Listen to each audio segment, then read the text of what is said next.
Now, what about people who have been training for a while? If you're somebody who's been doing weight training for a while, the data point to the fact that more volume can be beneficial, even for muscles that you are very efficient at contracting.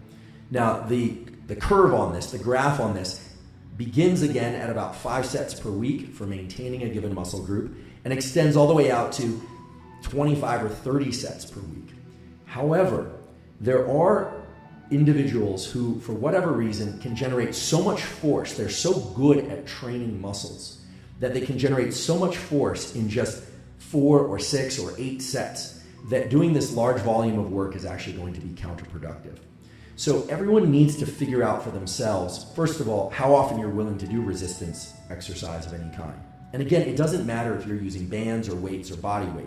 For instance, if you're doing chin-ups, chances are, unless you are very strong, that you're not using weights. You're just using something that you can hold on to. Or if you're doing push-ups, some of you will be working in that 30 to 80% of your 1 repetition maximum range. It doesn't necessarily mean that you have to be moving weights in a gym, for instance.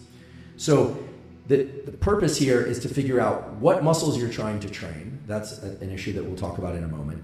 And then it does appear that somewhere between 5 and 15 sets per week is going to be the thing that's going to work for most people. Now, this is based on a tremendous amount of work that was done by Andy Galpin and colleagues, Brad Schoenfield and colleagues, and others, Mike Roberts. There's a huge group of people out there doing exercise physiology, and a small subset of them that are linking them back to real-world protocols that don't just pertain to athletes. So that's mainly what I'm focusing on today, and surely there will be exceptions. Now, if you're going to divide the sets across the week, you're not going to do all 10 sets, for instance, for a given muscle group in one session, then of course it's imperative that the muscles recover in between sessions. And we are going to talk about recovery both at the systemic level, the whole nervous system, and at the local level, the nerve to muscle and local even muscle level. We'll talk about that in about 10 minutes when we talk about recovery.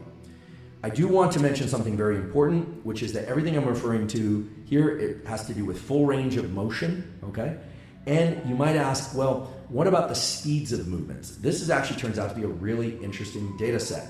For generating explosiveness and speed, so for sprinters or throwing sports, or for people that want to generate a lot of jumping power, it does appear that learning to move weights as fast as you safely can, especially under moderate to heavy loads, can increase explosiveness and speed. And most of that effect is from changes in the neurons. It's not from changes in the muscle, it's from changes in the way that the upper motor neurons communicate with the lower motor neurons, and generating a pathway, a neural circuit as we call it, that is very efficient at generating action potentials, which are the electricity within neurons to trigger the muscle. Now, of course, there are events that happen from nerve to muscle, but the takeaway from that enormous literature, frankly, is that if you want to get faster, yes, it can be beneficial to get stronger, but if you want to dedicate resistance training specifically to jumping higher, to running faster, to throwing further, and these sorts of things, that learning to generate force with increasing speed is going to be beneficial. On the flip side of that, for people that want to get stronger, it appears that the slowing down of the weight as things get harder is a key parameter in recruiting those high threshold motor units. So let me phrase that a little bit differently. Think about a set in the gym, or think about a set of push-ups or a set of pull-ups. Initially, you can move very fast if you like. If you want to generate hypertrophy, the goal really is not necessarily to move super slow, but to isolate the muscle and therefore not to use momentum, rather than lift weights, as they say, challenge muscles. If you want to get stronger, you're going to be distributing that effort over more muscles and more of your nervous system. For generating explosiveness and speed, it's very clear that learning to generate forces quickly and to move heavy or moderately heavy loads quickly is going to be beneficial because of the way that you train the motor neurons. And of course, changes in the muscle. But this could look different for different sports, and obviously you want to make safety paramount. If you're injured, you're not going to be able to train at all for sport or for any purpose, that is. And so what this would involve is something like 60 to 75% of a 1 repetition maximum, and then in a controlled way, moving that as quickly as one can throughout the entire set, and certainly not going to failure, because as you approach failure, the inability to move the weight with good form, the weight inevitably slows down. In fact, there are a lot of new technologies now that are focused on informing people of how quickly the bar or weight is moving. I saw an advertisement for this the other day. There are things that people can attach to bars that will literally speak to you as you're doing a set and inform you whether or not you're moving 4 times more slowly per rep than you were at the beginning, and trying to hone in on the exact speed of movement.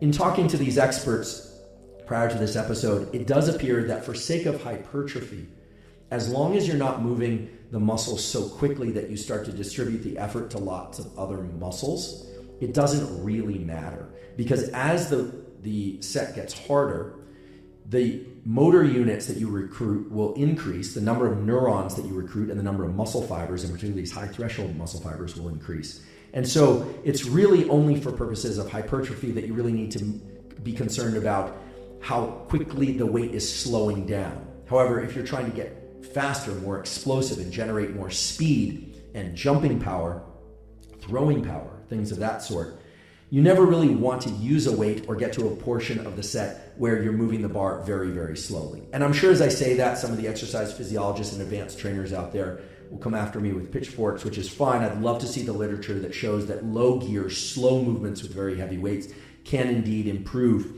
explosiveness. And that may in fact be the case, but the data that I was able to access was essentially as I described just a moment ago.